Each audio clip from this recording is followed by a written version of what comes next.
Om Swastiastu, Om Awigenam Astu Namo Sidam. Semoga pikiran yang baik datang dari segala penjuru. Selamat pagi teman-teman semua, senang sekali bisa diberi kesempatan untuk berbagi ilmu pada Dharma Wacana kali ini. Semoga kita semua dalam keadaan sehat, sejahtera, dan selalu dalam lindungan ide Sang Hyang Widiwasa.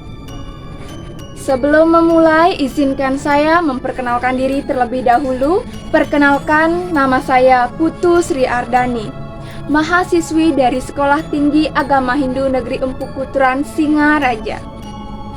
Teman-teman, pernahkah kalian bertanya pada diri sendiri, bagaimana jika keindahan Pulau Dewata yang kita cintai ini perlahan memudar karena sampah yang menumpuk di setiap sudutnya? Apakah kita siap membiarkan warisan budaya dan alam yang luar biasa ini rusak hanya karena kelalaian kita? Hari ini kita berkumpul dalam suasana penuh kehangatan dan rasa cinta terhadap Pulau Dewata, tempat kita berpijak dan bernaung. Kita semua tentu sepakat bahwa Bali bukan hanya sekedar pulau yang indah, tapi juga rumah bagi budaya dan alam yang harus kita jaga bersama. Namun, belakangan ini masalah sampah mulai mengganggu keindahan dan keseimbangan yang selama ini kita nikmati.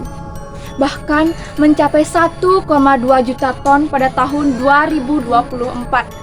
Oleh karena itu, dalam Dharma Wacana kali ini, kita akan bersama-sama menggali bagaimana ajaran Hindu dapat menjadi pedoman dalam menjaga kebersihan dan kelestarian lingkungan agar keindahan Pulau Dewata tetap terjaga dan utopis atau harapan tentang Bali yang bersih dan lestari bisa menjadi realistis atau kenyataan. Permasalahan sampah di Bali saat ini telah menjadi ancaman serius yang menggeroti keindahan sekaligus kelestarian Pulau Dewata. Tumpukan sampah tidak hanya merusak lingkungan secara fisik, namun juga mengganggu stabilitas ekosistem yang menjadi sandaran kehidupan manusia dan juga makhluk lain.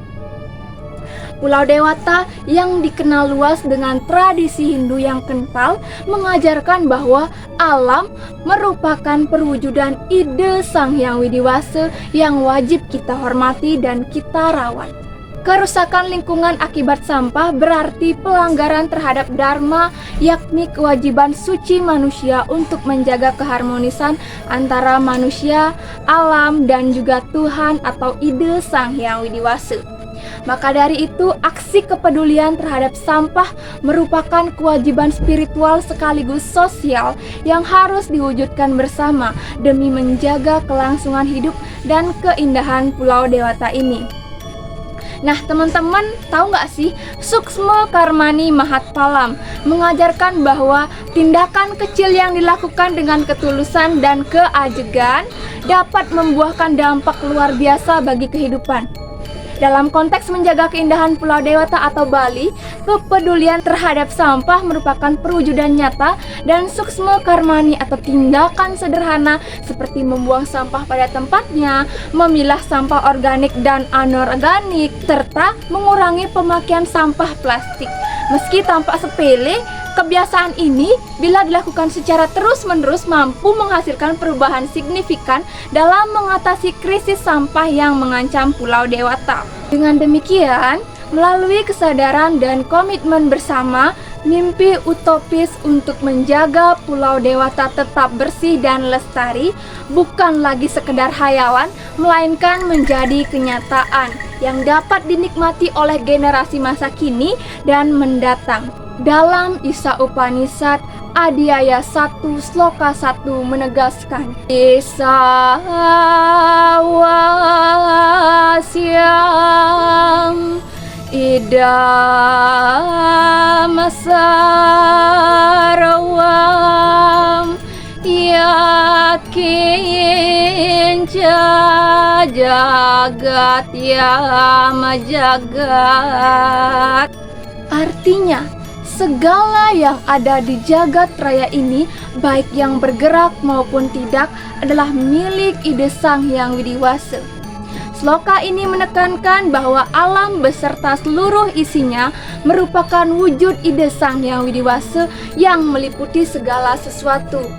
Dengan demikian, menjaga alam berarti menjaga ide Sang Hyang Widiwasa yang ada dalam setiap makhluk dan juga benda. Kesadaran ini mengajak kita semua untuk tidak merusak lingkungan, termasuk mengelola sampah dengan bijaksana sebagai bentuk penghormatan kepada ide Sang Hyang Widiwasa. Pada Bhagavad Gita Adhyaya 3 Sloka 14 berbunyi, Anad Bhavanti Putani Paraja Niadana Sambawa. Artinya, makhluk hidup bergantung pada makanan dan makanan berasal dari hujan. Sloka ini menegaskan keterkaitan antara alam dan kehidupan makhluk, yang menunjukkan bahwa menjaga siklus alam termasuk kebersihan dan kelestarian lingkungan merupakan kunci keberlangsungan semua makhluk. Kerusakan lingkungan akibat sampah yang tidak terkelola akan mengganggu keseimbangan ini, sehingga kewajiban menjaga kebersihan alam menjadi sangat penting. Kemudian, teman-teman pasti tidak asing dengan kisah Purana. Dari kisah Purana terdapat kisah mengenai Pura Sadwinayaka yang mengajarkan 6 kebijaksanaan atau Sadkerti, mencakup pelestarian hutan, air, dan lingkungan sekitarnya. Kisah ini berasal dari Markandeya Purana yang dalam tradisi Bali dikenal sebagai bagian dari Dewa Purana Bangsul. Pura Sadwinayaka menjadi simbol keharmonisan antara manusia dan alam, mengingatkan bahwa kerusakan lingkungan berarti pelanggaran terhadap tatanan suci yang telah ditetapkan oleh para resi dan dewata. Jadi cerita ini memperkuat pentingnya menjaga kebersihan dan kelestarian alam sebagai bagian dari dharma umat Hindu. Selanjutnya, Lontar Uttarakanda juga menegaskan bahwa pentingnya menjaga alam. Gunung, hutan, laut, dan danau merupakan simpul ekologi yang memiliki peran vital dalam keberlangsungan hidup manusia. Gunung dan hutan berfungsi sebagai daerah resapan air hujan yang kemudian memunculkan mata air yang mengalir sepanjang musim, menjadi sumber irigasi bagi pertanian. Danau dan laut menyediakan ekosistem yang mendukung kehidupan, kemudian berbagai jenis ikan dan hewan lainnya sebagai sumber makanan dari pendapatan masyarakat. Oleh karena itu, kelestarian pusat-pusat ekologi ini sangat wajib kita jaga dengan sungguh-sungguh agar kehidupan manusia tetap terjamin. Masalah sampah di Pulau Bali atau Pulau Dewata ini dapat kita ibaratkan sebagai luka terbuka pada tubuh manusia. Jika luka dibiarkan kotor dan tidak dirawat, maka akan menjadi infeksi yang menyebar dan mengganggu kesehatan seluruh tubuh. Demikian pula sampah yang menumpuk dan tidak dikelola. Jadi ketika sampah tidak dikelola dengan baik, akan mencemari lingkungan Pulau Dewata, lanjut merusak ekosistem, serta mengancam keseimbangan hidup seluruh makhluk. Luka yang tidak disembuhkan akan memperburuk kondisi, sama halnya kerusakan lingkungan yang terus bertambah akibat sampah tanpa penanganan serius.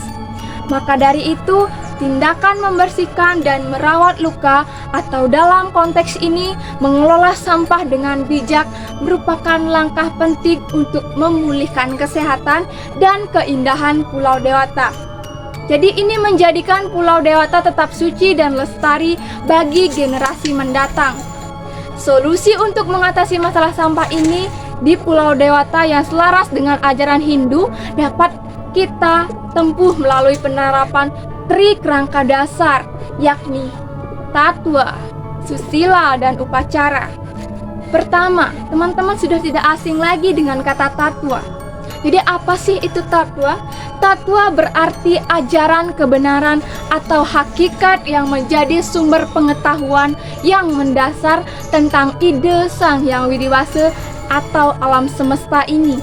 Pemahaman takwa mengajak umat Hindu untuk menyadari bahwa alam adalah manifestasi ide Sang Hyang Widi-Wasa yang maha suci, sehingga menjaga kebersihan dan kelestarian lingkungan merupakan wujud penghormatan terhadap kebenaran itu. Kesadaran ini menjadi landasan spiritual yang mendorong sikap bertanggung jawab dalam menjaga lingkungan agar tetap harmonis dan juga lestari. Yang kedua, susila. Susila menekankan etika dan perilaku hidup yang bersih serta bertanggung jawab. Dalam konteks pengelolaan sampah, susila mengajarkan pentingnya membuang sampah pada tempatnya, memilah sampah organik dan anorganik, serta aktif berpartisipasi dalam kegiatan pengelolaan sampah berbasis komunitas. Sikap susila ini juga mencakup saling menegur dan mengingatkan sesama agar tidak membuang sampah sembarangan, sehingga tercipta harmoni sosial yang mendukung pelestarian lingkungan. Nilai susila ini sangat penting karena membangun budaya peduli lingkungan yang berkelanjutan. Yang ketiga, upacara sebagai wujud nyata penghormatan kepada Tuhan atau ide Sang Hyang Widi-Wasa dan alam. Hal ini juga berperan dalam menjaga kebersihan dan kelestarian lingkungan. Melalui pelaksanaan yadnya dan upacara adat yang melibatkan penggunaan bahan-bahan alami dan pengelolaan sampah upacara secara benar, umat Hindu diajarkan untuk hidup selaras dengan alam. Contohnya, pengelolaan sampah organik dari sesajen yang diolah menjadi pupuk kompos, serta pemanfaatan kembali bahan upacara yang ramah lingkungan. Dengan mengintegrasikan tatwa, susila, dan upacara, solusi pengelolaan sampah di Pulau Dewata menjadi holistik, mengedepankan kesadaran spiritual, etika, dan praktik budaya yang nyata demi menjaga keindahan Pulau Dewata. Baik, sebagai penutup, pesan moral dari Dharma Wacana Suksma Karmani Mahatpalam ini mengingatkan kita bahwa perubahan besar bermula dari langkah kecil yang konsisten dan penuh kesadaran. Menjaga kebersihan dan kelestarian Pulau Dewata bukan hanya kewajiban formal, melainkan panggilan jiwa yang mengikat kita semua sebagai bagian dari ciptaan ide Sang Hyang Widi-Wasa. Mari kita renungkan, apakah kita sudah berkontribusi nyata dalam menjaga keindahan Pulau Dewata, atau justru menjadi bagian dari masalah? Refleksi ini penting agar kita bangkit bersama, menyadari bahwa setiap sampah yang kita kelola dengan benar adalah persembahan bagi bumi yang kita cintai. Kini saatnya bertindak. Ayo jadikan aksi peduli sampah sebagai gaya hidup yang menyenangkan dan juga bermakna. Dimulai dari diri sendiri terlebih dahulu, kemudian keluarga, komunitas sekitar. Jadi gunakan kreativitas kita untuk mengurangi, memilah, dan mengolah sampah, serta sebarkan semangat ini ke lingkungan sekitar. Melalui perbuatan kecil yang berdampak besar, kita bisa mengubah Pulau Bali atau Pulau Dewata ini menjadi pulau yang tidak hanya indah dipandang, tapi juga lestari dan penuh kehidupan. Bersama kita wujudkan hal utopis menjadi Pulau Dewata yang realistis. Mulai dari kesadaran diri untuk Pulau Dewata yang asri kita wujudkan bersama sebagai wujud bakti dan bakti kepada ide Sang Hyang Widi-Wasa. Demikianlah Dharma Wacana yang dapat saya sampaikan. Terima kasih saya ucapkan kepada seluruh teman-teman yang telah menonton video ini dengan baik dan telah berkenan meluangkan waktu untuk mendengarkan Dharma Wacana ini. Semoga apa yang disampaikan dapat menjadi bahan renungan dan inspirasi bagi kita semua dalam menjalankan Dharma, menjaga harmoni dengan alam serta sesama. Apabila dalam penyampaian terdapat kekurangan, kesalahan kata, atau hal-hal yang kurang berkenan di hati teman-teman, saya mohon maaf yang sebesar-besarnya. Semoga kita semua senantiasa diberikan kerahayuan dan anugerah oleh ide Sang Yang Widiwasa. Akhir kata, saya ucapkan terima kasih sekali lagi. Mohon maaf yang sebesar-besarnya jika ada kesalahan kata maupun perbuatan saya yang kurang berkenan. Saya tutup Dharma Wacana kali ini dengan Parama Santi. Om Santi, Santi, Santi, Om.